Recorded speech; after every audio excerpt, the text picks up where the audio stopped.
ठाकुर जी सन्मुख खड़े हैं, लेकिन रामचरितमानस में जरा दर्शन करिए।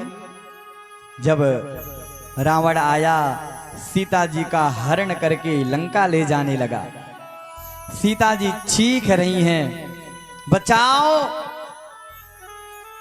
तो उस समय जो पंक्षियों में सबसे अधम पंक्षी है गीध, गीध ने एक वृक्ष पर बैठा आवाज सुना। कैसी आवाज? कहा, गीध राज सुन आरत वाणी, रघुकुल तिलक नारी पहचानी। समझने वाली बात है। जो धूर्त, जो मूर्ख गोस्वामी जी की चौपाइयों की पंक्तियां फाड़ रहे हैं, उन मूर्खों को यह भी तो देखना चाहिए कि गोस्वामी जी ने स्त्रियों का सम्मान कितना सुंदर किया। कहा, रघुकुल तिलक नारी पहचानी। कहा, उन स्त्रियों को रघुकुल का तिलक भी बतलाया गया है, जिन स्त्रियों के लिए ऐसा उन्होंने कृत्य किया। गोस्वामी जी और एक स्त्री का अपमान। लेकिन आजकल समाज कुछ चंद वोटों के लिए, कुछ चंद धन के अर्जित के लिए ऐसे ऐसे कृत्य कर रहे हैं। मुझे लगता है ऐसे दुष्टों को नरक में भी स्थान नहीं मिल सकता।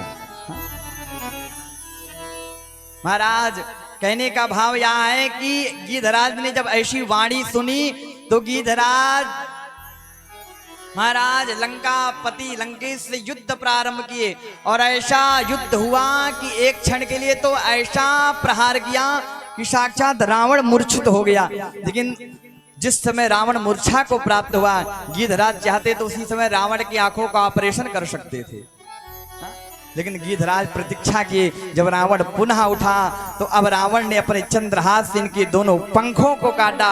अब गीधराज भूमि पर गिरने लगे। गीधराज बोले, अब मुझे तनिक भी कष्ट नहीं है, क्योंकि ये दो मोरे जो पंख थे ये परमार्थ और पुरुषार्थ थे, आज अब दोनों समाप्त हो गए हैं।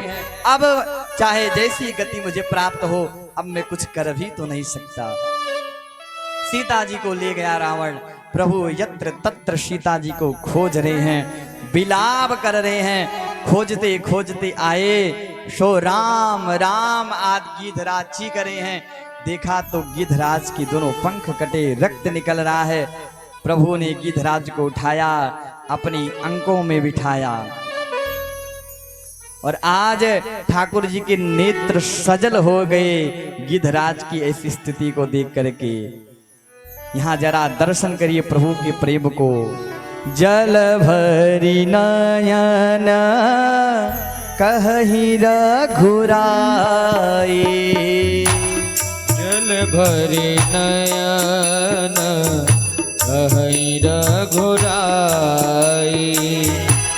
जल भरी नयन कहि रघुराई। तात कर्म ते निज गति पाई, तात कर्म ते निज गति पाए।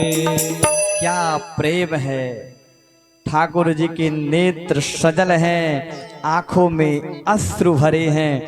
तो कहा, जल भरी नयन, नेत्रों में जल है तो नीचे क्यों नहीं आ रहे हैं? कहा, क्योंकि घाव है गीध को और अश्रु है खारे। तो यदि गीध के घाव पर वो अश्रु पड़ेंगे तो गीध को और वेदना होगी। इसलिए जल भरी नयन कहि रघुराई, तात कर्म ते निज गति पाई। गीधराज ने कहा, प्रभु क्षमा करें,